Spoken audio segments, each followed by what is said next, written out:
Today,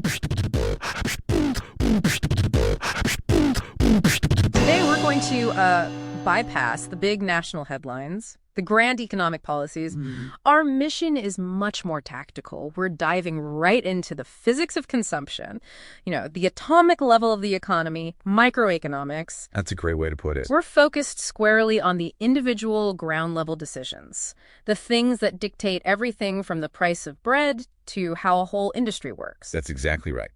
Microeconomics, at its core, studies the behavior of specific entities. We're talking about the individual shopper, a small business, or even a huge corporation. And how they make choices. And how they all make choices about allocating limited resources. I think what's crucial to grasp is that the primary goal here is figuring out how to get the right stuff to the right people. With the least amount of waste. Precisely. Using the fewest wasted resources possible. That's what resource distribution efficiency really means in plain language. So what is it that keeps all those transactions, all those choices? What keeps them moving? It's a constant interaction. Right, between households and businesses. I think it's often visualized as the circular flow of economic activity. It's sort of like the economy's circulatory system. It is.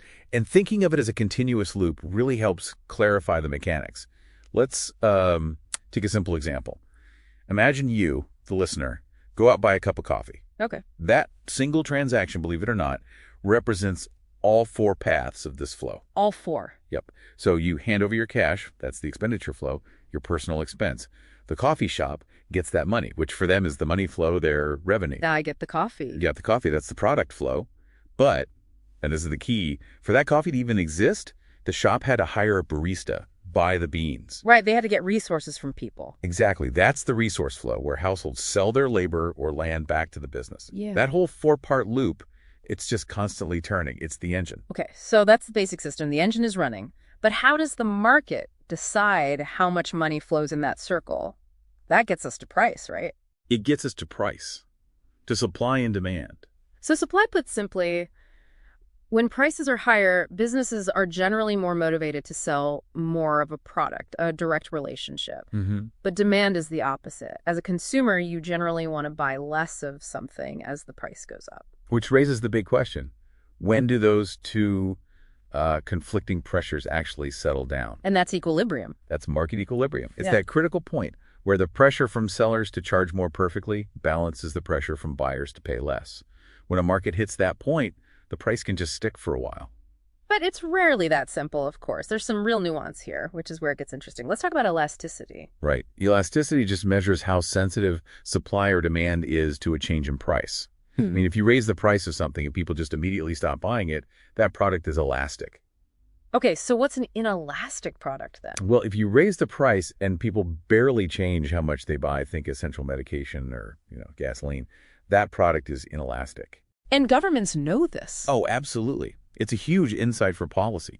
They often put heavy taxes on inelastic goods because they know demand won't really drop, which guarantees them steady tax revenue. And if we're talking about hidden factors in the market, we have to bring up opportunity cost. This is such a powerful concept because it reminds you that the true cost of any decision is, well, it's almost never just the dollar amount. It's what you give up. It's the value of the next best alternative that you gave up.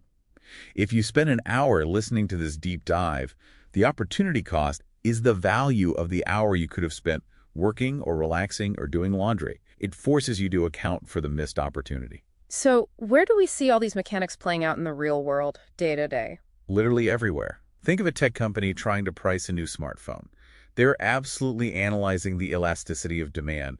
They're asking, if we charge $100 more, how many fewer phones will we sell?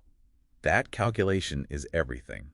And this plays out on a bigger scale, too, in terms of how whole markets are structured. It does. I mean, you have a few different structures. On one end, there's perfect competition, lots of buyers, lots of sellers. Nobody can really control the price. Super efficient. And the opposite. A monopoly. Just one business in control. But what we often see in big industries is an oligopoly, where just a small group of firms basically runs the show. Like the gasoline industry. The gasoline industry is the classic, most visible example of that. So if we pull it all together, the key takeaway is that microeconomics really shines a light on these critical individual decisions. The supply, the demand, the true costs, and understanding them helps predict how markets react. It does. And since microeconomics shows us that cost is so much more than just money, that the true cost includes that opportunity cost, it leaves you with a really interesting question to think about. Go on. Well, if you really understand opportunity cost, how does that change the way you evaluate things? Not just your shopping choices, but how you choose to spend your most limited, most valuable resource of all your time.